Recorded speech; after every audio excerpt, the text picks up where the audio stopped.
शरिया कानून ज्यादा से ज्यादा लागू है पूरे 56 मुस्लिम मुल्कों में, तो सऊदी अरब में, अरब इमारात में, दुबई शारजा में, अबुधाबी में, कतर, बहरीन, कुवैत में, और यहां पर माइनॉरिटीज तमाम धर्म के हिंदू, ईसाई, यहूदी, सिख सिक्योरिटी, शांति, उन्नति से लेकर अरबों खरबों कमा रहे हैं। इलियास साहब को बधाई देना चाहता हूं, बहुत बढ़िया तरीके से उन्होंने व्याख्या किया है।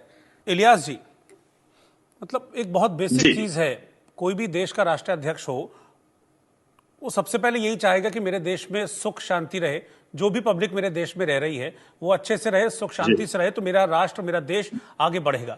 तो मोहम्मद यूनुस जो नोबेल पुरस्कार जीते हुए हैं, बड़े पढ़े लिखे उनको माना जाता है, कहते हैं कि बड़े बदलावों के लिए वो बांग्लादेश में मशहूर रहे हैं, हालांकि इसको लेकर खुद बांग्लादेश में लोग सवाल उठाते हैं। तो उनको ये छोटी सी बात समझ में नहीं आती है, या फिर ये सब कुछ वो दबाव में कर रहे हैं, या कैरेक्टर ही ऐसा है? देखिए, मैं 4-5 बातें मुख्तसर सी बिल्कुल शॉर्ट में आपको बता दूं। सबसे पहली बात, तमाम देशों में और हर देश में शांति, उन्नति और सिक्योरिटी रहेगी तो वो देश तरक्की करेगा, वरना वो बर्बादी के कगार पर जाएगा, जैसा कर्नल साहब ने समझाया। दूसरी बात, शरिया कानून ज्यादा से ज्यादा लागू है पूरे 56 मुस्लिम मुल्कों में, तो सऊदी अरब में, अरब इमारात में, दुबई शारजा में, अबुधाबी में, कतर, बहरीन, कुवैत में, और यहां पर माइनॉरिटीज तमाम धर्म के हिंदू, ईसाई, यहूदी, सिख सिक्योरिटी, शांति, उन्नति से लेकर अरबों खरबों कमा रहे हैं। बांग्लादेश में शरिया लॉ दूर दूर तक नहीं है, इसलिए परेशानी चल रही है।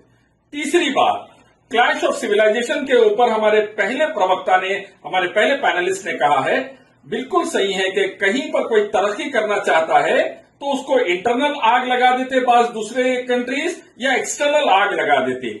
इससे बचे रहना भारत को भी जरूरी है, बांग्लादेश को भी जरूरी है, पाकिस्तान, सब मुल्कों को, वरना तरक्की नहीं कर पाएंगे। चौथी बात, जहां पर भी महंगाई बढ़ती है, इन्फ्लेशन बढ़ता है, क्राइम रेट बढ़ता है, कहीं पर भी बेरोजगारी बढ़ती है, गवर्नमेंट पॉलिसीज में फेल हो जाती है, सिक्योरिटी नहीं कर पाती, जमीनें चले जाती है गवर्नमेंट के बॉर्डर्स की, तो वहां पर हिंदू मुस्लिम की लड़ाई लगाकर ऐसी बर्बादी लाते हैं कि लोगों का ध्यान भटका रहे और लोग असल मुद्दों से भटककर सिर्फ आपस में लड़कर खत्म होते रहे। उसमें चंद उद्योगपतियों का फायदा होता, लेकिन पूरा देश बर्बाद होता। और आखिरी बात, जुल्म के साथ कोई हुकूमत नहीं चल सकती। History is witness to it.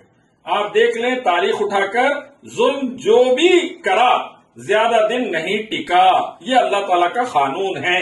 1971 में मेरे पिताजी मोहम्मद शरफुद्दीन मराठा रेजिमेंट से इंडियन आर्मी नायक थे और भारत के लिए खून पसीना लगाया था, इसलिए नहीं कि मासूम ना भारत में मरे, ना बांग्लादेश में मरे, ना पाकिस्तान में मरे, बल्कि सबकी हिफाजत हो, इसके लिए खून पसीना लगाया था। और कई हमारे फौजियों ने, आज बांग्लादेश उसका शुक्रगुजार रहना चाहिए।